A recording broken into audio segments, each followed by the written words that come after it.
কুয়াশা, রটকন, তারপর জ্বর, ঠান্ডা পানি সবই দিছে ফ্রি এখানে। উপাস আছে সবাই ফ্রি দিতে, সেই জন্য অনেক ভালো। এখান থেকে আমি বাতাসা পাইছি, তারপরে কদমা পাইছি, আর ভিতর থেকে আমি খিচুড়ি খেয়ে আসছি। তারপরে এখানে বিনামূল্যে জল বিতরণ করা হচ্ছে। হ্যাঁ, ভালো, গরমে খুবই উপকার। সনাতন ধর্মাবলম্বীদের জন্য একটি বিশেষ গুরুত্বপূর্ণ দিন, কারণ আজকে হচ্ছে শ্রী শ্রী মানিক্য মাধবের রথযাত্রা এবং রথমেলার আয়োজন করা হয়েছে। জনশ্রুতি আছে যে ভাওয়াল রাজ পরিবারের অষ্টম পুরুষ কালীনারায়ণ রায়ের স্ত্রী সত্যভামা দেবী স্বপ্নে দেখেছিলেন মানিক্য মাধবের, এবং সেই স্বপ্নে দেখা জায়গা থেকে মানিক্য মাধবকে উদ্ধার করে 1278 খ্রিস্টাব্দ বা বঙ্গাব্দে এই রথমেলার প্রচলন শুরু করেন গাজীপুরে। শিয়া বাটার ও ভিটামিন ই সমৃদ্ধ লিলি হালাল বিউটি সোপ, তারুণ্যময় উজ্জ্বল ত্বকের জন্য।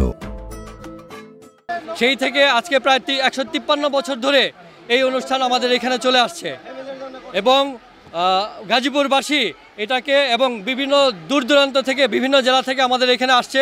প্রায় 10,000 লোকেরও বেশি ভক্ত সমাগম হয় আজকের এই অনুষ্ঠানে। আমরা স্বামী বিবেকানন্দ শিক্ষা এবং সংস্কৃতি পরিষদের পক্ষ থেকে বিভিন্ন জায়গা থেকে আগত সকল ভক্তবৃন্দের জন্য জল এবং প্রসাদের আয়োজন করেছি, এবং সেগুলো আমরা বিনামূল্যে সকলের মাঝে বিতরণ করছি। রথযাত্রা উপলক্ষে শুভেচ্ছা। স্বামী বিবেকানন্দ শিক্ষা সংস্কৃতির পক্ষ থেকে আজকে আমরা এখানে এই রথযাত্রা উপলক্ষে সুপ্রিয় ভক্তবৃন্দের মাঝে প্রসাদ বিতরণের জন্য প্রসাদ বিতরণ করে আমরা সুপ্রিয় জল এবং এখানে বাতাসা আছে, বাতাসা ব্যবস্থা করেছি, ও নকুল আছে, নকুল দানা ব্যবস্থা করেছি। তো এখানে আমাদের এখানে পর্যাপ্ত পরিমাণে সুপ্রিয় পানির জলের ব্যবস্থা আছে। ইতিমধ্যে আমরা প্রায় 7 থেকে 800 ভক্তবৃন্দের মাঝে জল ব্যবস্থা করতে পেরেছি, এবং আমাদের এখনও স্টকে জল অসংখ্য আছে, হ্যাঁ, যাদেরকে আমরা এই জল দিতে পারবো বলে আশা পোষণ করছি।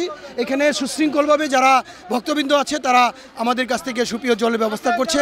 এটা স্বামী বিবেকানন্দ শিক্ষা সংস্থার পক্ষ থেকে আমরা এই ব্যবস্থা করেছি।